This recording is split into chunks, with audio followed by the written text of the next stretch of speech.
Welcome back to Barbar Gapi Farm. Langsung aja kita mulai ya.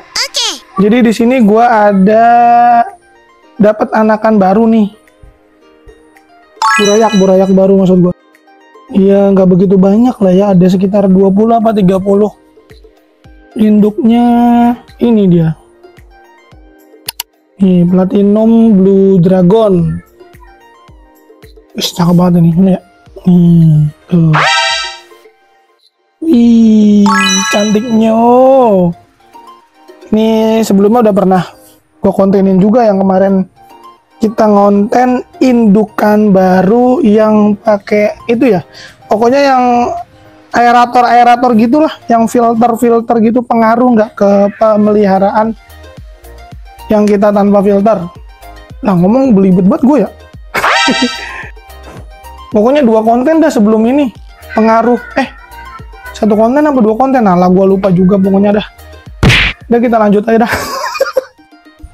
Jadi burayak ini mau gue kasih identitas. Nah, cara gue buat identitas kayak gini.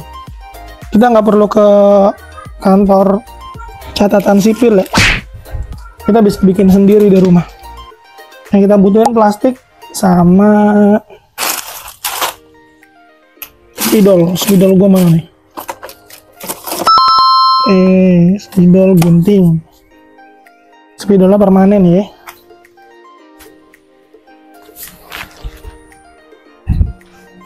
Nah, caranya gampang banget, kita tinggal bikin balon. Kita bikin balon dulu ya.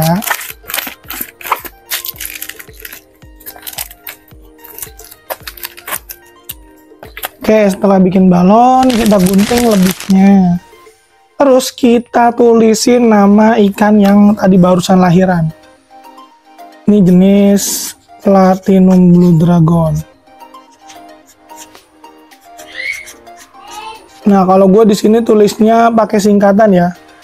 Gue tulis plat BD, terus ada tambahannya VVIP. Terus ditambah sama tanggal hari ini.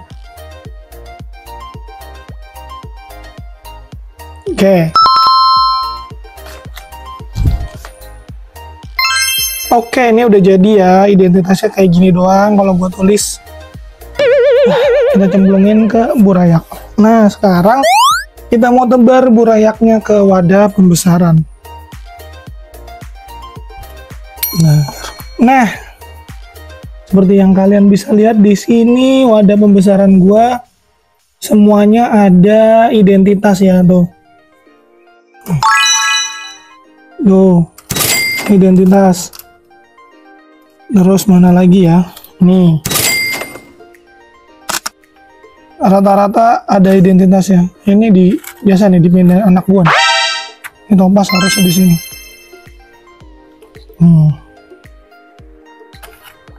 Ini juga identitas. Semuanya ada identitas. Kalau ini belum ada identitas karena masih indukan ya. Dia baru mau lahiran. Metal Snakeskin Bluegrass. Ntar gua kasih identitas juga. Semuanya ada. Ini yang nggak ada kemarin diambil anak gua biasa. Dikiranya mainan. Oh ya, sekalian di sini kan gua kasih tanggalan ya. Kayak ini contohnya nih. Ini masih ada tanggalnya 23 Oktober. Sekarang 10 Januari. Berarti Oktober, November, Desember. Berapa bulan tuh? Berapa hari ya? Pokoknya hitung sendiri. Nah, ikannya ukurannya segini. Masih campur sih ukurannya. Ini ada yang udah agak gede. Lah, ada yang mati juga. Coba dulu. Sehat-sehat padahal ikan yang lain. Tuh, ini udah ada yang agak gede. Nih. Berapa hari berarti? 23 Oktober, November, Desember, Januari. 2 bulan ya, 2 bulan lebih ya. Ini sih kemarin udah buat gua kirim juga sih. Ini sisa-sisa doang. Yang kecil-kecil. Jadi ada yang udah lebih gede daripada ini. Terus ini juga ada. Ini 27 Oktober. Ini malah lebih muda ya. Ya lebih muda daripada ini. Ini ukurannya segini. Mana sih ya? Aduh, nggak kelihatan dah. Ini kemarin juga udah gue ambilin buat ngirim yang agak gede-gedenya. Terus mana lagi? Ini tanggal 21 November. Ikannya Purple Dragon. Ini tuh. Set dia remaja aja udah sangar banget sih. Nah, gue jelasin dulu kenapa gue bikin identitas kayak gitu ya. Jadi kan ikan gue itu kan jenisnya lumayan banyak. Terus ditambah wadahnya juga kan banyak banget. Jadi tuh gue nggak bisa nginget semua jenis yang ada di sini. Jadi kalau kecil-kecil terus misalkan beranak sedikit-sedikit itu jadi nggak bisa gue campur. Nah kalau misalkan gue tulis namanya kayak gini, misalkan induk-indukan kayak kemarin tuh yang baru Metal Snake Skin Bluegrass gitu kan, indukan baru, dia beranak sedikit. Nah nggak mungkin dong kalau beranak sedikit gue taruh satu wadah terus isinya sedikit kayak gitu kan. Paling nggak kan ada minimalnya, misalkan ada 10 apa 20 gitu kan. Jadi nanti ketika ikannya lahiran lagi, yang lainnya, misalkan yang ini lahiran, terus besoknya yang satunya gitu kan, nanti bisa digabung, kayak gitu. Tapi kalau misalkan selisihnya sedikit ya, kalau selisihnya agak jauh, misalkan 2 minggu, 3 minggu, itu gua biasanya lebih satu wadah, walaupun beranaknya sedikit juga. Kecuali kalau dikit banget gitu ya, kayak misalkan di bawah 5 gitu, itu baru gua satuin aja nggak apa-apa. Kalau misalkan nggak gua taruhin itu identitas ya nanti gua lupa. Jadi gua harus makan tempat lagi, harus naruh di tempat baru lagi kayak gitu kan. Nah selain itu juga gua nulis itu ada kodenya juga ya, kadang kayak gini nih. Contohnya blonde koi, female non koi. Jadi induknya ini kan gua ngindukin si jantannya itu apa namanya ya? Ada koinya gitu kan. Nah terus ini yang lahiran itu betina yang kepala atau koinya itu nggak ada, tapi ribbon. Makanya tetap gua pelihara karena kemarin indukannya cuma sedikit. Makanya ini gue coba banyakin lagi. Nah kan tulisannya non koi ya. Nanti anaknya tuh tetap keluar kepalanya. Oh ini ada contohnya nih. Dia kepalanya udah kelihatan tuh ya, merah-merah. Jadi walaupun non koi, tapi kalau jantannya ada yang koinya itu tetap bisa keluar koi atau kepalanya itu loh yang merah-merah tuh, ya kan? Paling enggak masih setengahnya lah kalau genetiknya bagus.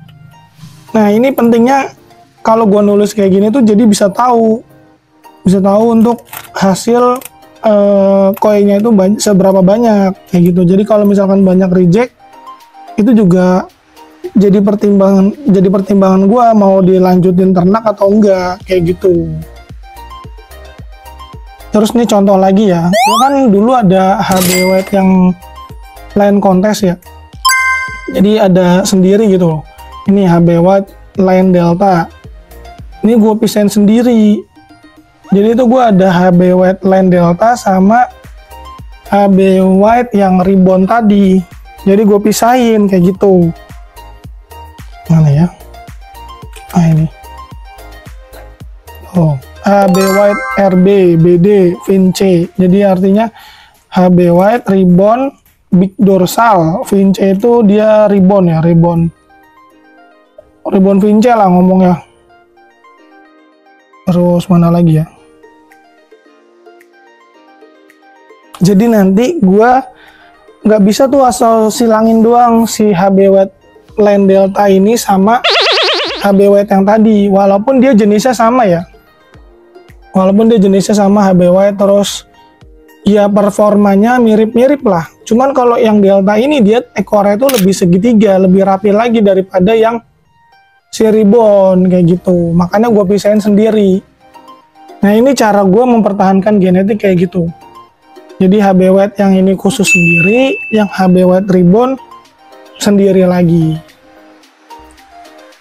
Sebenarnya kalau kejadian atau case yang tadi pertama itu, kasus yang pertama, kalau misalkan indukan muda kita beranak sedikit-sedikit itu kan rata-rata beranaknya 10 ya. Nah itu 10 pun ya gue udah pisah sendiri kayak gini nih biasanya nih. Misalkan kemarin beranak 10 ekor nih ya, ini gue pisahin sendiri. Ini juga palingan berapa ya, 15 ekor lah gue pisahin sendiri. Jadi tuh kalau misalkan kasusnya kayak tadi beranak 1-2 gitu gue campurin tuh jarang. Jadi rata-rata sebenarnya tuh anakan yang semuanya di sini tuh ya, di sini terus yang di bawah-bawah sana itu rata-rata satu peranakan. Kalaupun campur palingan hanya 1-2 ekor ya gitu. Jadi masih genetik satu peranakan. Trik kayak gini tuh termasuk jaga kualitas juga ya.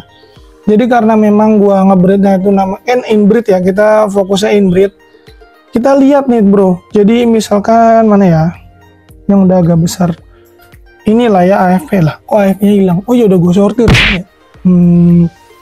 Lupa gue naruh. Oh ini dia.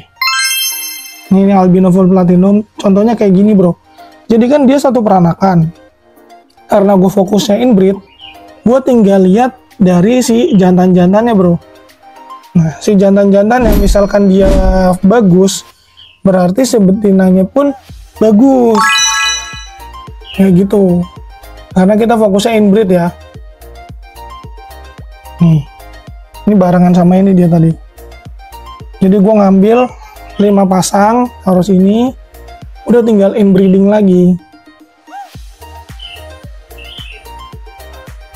Terus juga ngelihat bagus sama jeleknya ya gampang sih, dia kan lihatnya cuma dari jantan ya. Kalau misalkan jantannya banyak yang gak bagus, kurang lebihnya betinanya juga berarti bawa genetik yang gak bagus bro. Kayak gitu. Makanya gue rekomendasinya itu satu wadah pembesaran gak digabung sama wadah lain. Apalagi kalau induk-indukan baru kayak contohnya yang tadi ya platinum ini nih, platinum blue dragon. Nah ini satu peranakan ya nih, satu indukan beranak kayak gitu, satu betina, ini satu wadah. Jadi nanti untuk generasi selanjutnya lebih mudah. Lebih mudahnya kita udah dapet satu keturunan yang bagus, udah kita tinggal lanjutin kayak gitu aja. Kalau misalkan dicampur dua peranakan gitu kan, misalkan yang satunya bagus terus yang satunya nggak bagus, kan nanti bingung dia, bingung di betinanya kita, ya kan? Kita nggak tahu, apalagi kalau misalkan masih pemula gitu ya, nggak bisa bedain yang sedetail-detailnya gitu kan. Kadang yang jantan aja nggak tahu bedanya, apalagi yang betina. Buat gue sih betina itu memang susah banget, kan dia nggak kelihatan ya secara quality itu nggak kelihatan. Kan kalau betina cuma gede-gedean. Tapi kalau sepengalaman gue sebagai breeder, betina itu juga penting. Untuk jaga kualitas itu juga penting. Untuk penulisan identitas itu sebenarnya nggak harus plastik ya, boleh pakai label gitu atau apa yang lebih rapi gitu kan. Cuman kalau gue nih gara-gara dulu itu inspirasinya dari breeder cupang. Nah kalau breeder cupang itu dia pakai plastik kayak gini, tapi di dalam plastik ini, di bungkusannya itu ada semacam itu jenis indukannya. Jadi misalkan ya jenis half moon dikawin sama jenis plakat, nanti ditulis betina half moon terus jantan plakat. Nah tapi dimasukin ke dalam plastik kayak gitu bro. Nah kalau gua kan nggak main silang-silang gitu kan, cuman indukannya apa kayak gitu, ya udah tinggal ditulis aja jenis nih PD RB VVIP. Ini Purple Dragon Ribbon. VVIP itu ya apa namanya, itu favorit gue lah, misalkan contoh yang gue senengin, jadi gue bisa ngerawat, difokusin sama yang tulisannya VVIP kayak gini. Ini contoh satu peranakan ya, belum gue sortir ini Purple Dragon Ribbon. Kalau dari penampakan remajanya sih wis udah oke banget sih. Jadi gue tinggal ini doang, tinggal lanjut inbreed, full inbreed. Udah enak banget ini, tinggal banyakin doang, tinggal cetak doang, tinggal ngawin-ngawinin. Nah tuh yang ribbon tuh lagi ngawin bro. Lebar-lebar banget udah telinganya. Nih, ini yang Metal Snake Skin Bluegrass nih, yang kemarin indukannya baru. Mana ya? Tuh masih kecil-kecil sih. Jadi ini satu peranakan, nanti kita lihat hasilnya anakannya kayak gimana. Terus ini ada Purple Dragon lagi. Ya. Jadi nanti beberapa bulan ke depan kita mau fokus breeding lagi si Purple Dragon, terus sama apa lagi ya yang kelihatan banyak itu insya Allah di HB White ini nih indukannya. Tuh, cantik ya, tebel-tebel. Oh, mantap. Jadi emang paling enak itu main ikan yang quality bagus kalau pakai wadah-wadah yang nggak terlalu gede ya. Jadi yang lebih gampang disortir, lebih gampang dikuras gitu kan. Kayak pakai ember, terus apa ya, kayak galon-galon, terus akuarium kecil. Jaga kualitinya itu lebih gampang. Nah, kalau misalkan kita pakai ini ya, kolam contoh nih. Kolam yang gede kayak gini kan. Itu harus sortir terus, Bro. Sortir kayak gitu kan. Sortirnya juga kan kita pusing yang lihat ikan banyak banget gitu kan. Terus kita harus telaten pilihin ikan yang nggak bagus, apalagi kalau misalkan masih baru pemula gitu kan, nggak tahu rejekan yang kelihatan dari atas yang reject itu kayak gimana. Aduh, ya nggak apa-apa lah. Kalau misalkan punyanya kolam, tetap dicoba breeding terus pisahin aja anakan atau ikan yang nggak sesuai sama induknya lah, kayak gitu, supaya kualitasnya tetap terjaga. Jadi nggak usah bingung-bingung kalau jenisnya banyak terus burayaknya banyak, nggak apa-apa, kita tinggal sediain tempat aja sebanyak-banyaknya. Kalau bingung tinggal dikasih identitas kayak gini aja udah cukup. Kalau jenisnya nggak banyak sih enak ya. Kalau jenisnya banyak ya mumet juga kalau nggak ditulisin. Gue aja kagak hafal-hafal, Bro, misalkan gue naruh burayak apa gitu. Oke dah, kita ketemu lagi nanti di next video. Semoga kali ini videonya bermanfaat buat teman-teman. Apalagi ya. Terus, oh iya, gue mau bilang sama kalian, mohon maaf kalau misalkan gue masih belum bisa ngasih materi yang secara to the point ya. Jadi emang gue itu orangnya lebih suka kayak misalkan materi satu tapi gue lebarin, kayak kasus-kasusnya atau case-case-nya gitu yang gue alamin tuh gue ceritain. Jadi nggak monoton satu materi gue kasih udah, terus kan kalian nanti misalkan ketemu masalah apa juga jadi nggak ngerti kan. Makanya gue sekalian jelasin, gue pecahin, gue jabarin, makanya video kita agak panjang.